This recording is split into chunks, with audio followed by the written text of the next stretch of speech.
اور وہ کیا کیا 2 مئی کو انہوں نے جب پاکستان کے اندر آئے, ٹریکٹر لے کے آئے اور سب کچھ, اور ہم کیا کر رہے ہیں, خبروں کو رکوا رہے ہیں, اس خبر کو روک دیں, اس خبر کو روک دیں, اس خبر کو روک دیں. بھارت کے اوپر دباؤ آیا. میں تو نہیں مانتا اس بات کو, میں تو نہیں مانتا. اچھا مجھے کہاں پہ دباؤ آیا, کہاں پہ آیا دباؤ, کہاں پہ دباؤ آیا, کوئی انسیڈنٹس کوٹ کریں, کہاں پہ آیا دباؤ. ابھی پچھلے دنوں انہوں نے 2 مختلف جگہوں پہ وہ انہوں نے نہ صرف ایل او سی کراس کی اندر آئے, بلکہ انہوں نے سیدھی ہمیں تو پوچھا ہی نہیں کسی نے, تو ہم انڈیا کے ساتھ ڈائریکٹ بات کیوں نہ کریں, کیونکہ پاکستان تو اس پوزیشن میں نظر نہیں آ رہا. جے ہند دوستو, a very warm welcome to Hindustan special channel. Pakistani media میں ان دنوں بڑے زوروں شوروں سے یہ چرچا ہو رہی ہے کہ بھارت اور پاکستان میں بیک چینل پر بات چیت ہو رہی ہے. حالانکہ بھارت کی اور سے ایسی کوئی خبر نہیں آئی. یہ پاکستان ہی ہے جس کو پتہ نہیں کہاں سے گیان پراپت ہو جاتا ہے. لائن آف کنٹرول پر پچھلے دنوں 2 مئی کو سیز فائر وائلیشن ہوئی. پاکستانی میڈیا یہ بتا رہا ہے کہ بھارت کے سینک تو ایل او سی پر بہت آگے تک آ گئے تھے, لیکن ہماری آرمی نے ڈر کے مارے کوئی کاروائی تک نہیں کی. پاکستان اس وقت ٹریک ٹو ڈپلومیسی کا رونا رونے میں لگا ہوا ہے, اور پاکستانی میڈیا یہ بھی بتا رہا ہے کہ بھارت سے بات چیت کرنے کے لیے پاکستان مرا جا رہا ہے, کیونکہ پاکستان کی حالت اس وقت بے حد نازک ہے. آج کی ویڈیو میں پاکستانی میڈیا نے اور کیا کہا, so guys let's start this very interesting video. Thank you so much. Social media پہ یہ بات کر رہے ہیں کہ وہ یہ کہہ رہے ہیں کہ وزیر اعظم صاحب کی بات سے یہ تاثر آتا ہے کہ جیسے ان کو پتہ ہی نہیں کچھ چیز ہو رہی ہے. یہ جو تاثر گیا ہے اور جس پہ لوگوں نے ڈیبیٹ کرنا شروع کیا, آپ کو لگتا ہے یہ تاثر صحیح ہے؟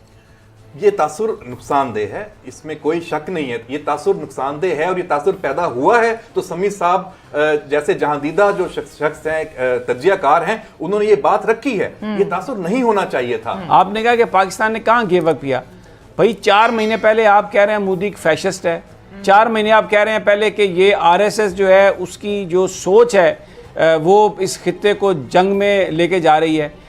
آپ کشمیر کے اندر جو مظالم ہیں ان کو آپ ہائی لائٹ کر رہے ہیں. اچانک آپ نے ایسا ریورس گیئر لگایا اور آپ کے وزیر خارجہ کہہ رہے ہیں کہ 370 پاکستان کا, یہ انڈیا کا انٹرنل معاملہ ہے.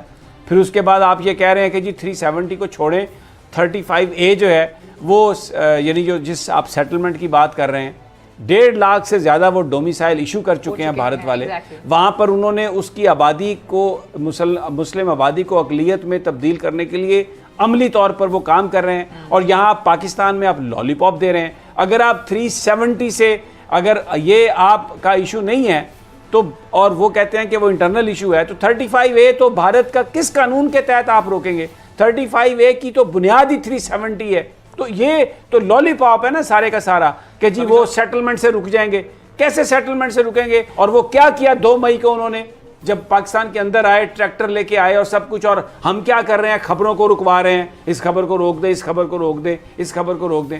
بھائی بھارت کی جو نیت ہے, مجھے تو اس میں کوئی شبہ نہیں کہ نریندر مودی مر جائے گا, کبھی کشمیر کے معاملے پر اس کی سوچ ایسی نہیں ہوگی, آؤٹ آف دا باکس سوچ بھی ایسی نہیں ہوگی کہ وہ اس مسئلے کو حل کرنا چاہے. آپ بھی مانتے ہیں, کوئی شک نہیں ہے کہ ان پر دباؤ آیا, بھارت کے اوپر دباؤ آیا. میں تو نہیں مانتا اس بات کو, میں تو نہیں مانتا.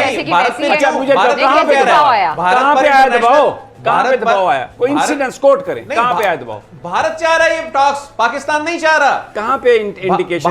بھارت یہ چاہ رہا ہے. آپ مجھے یہ بتائیں کہ کہاں سے اسٹیبلش ہو رہا ہے. اگر بھارت چاہ رہا ہے تو بھارت اب کیوں بیک آؤٹ کر رہا ہے؟ بھارت کہاں بیک آؤٹ کر رہا ہے؟ بھارت نے کہاں کہا ہے لائن آف کنٹرول کی صورتحال. عمران خان صاحب نے بات کی ہے, اس سے کیا اچھا آپ تاثر جا رہا مجھے ہے؟ ایک بات بتائیں, لائن آف کنٹرول کی صورتحال پہ فروری کے بعد سے اب تک امن اور سکون ہے, کیا یہ بھارت کی مرضی کے بغیر ہو رہا ہے؟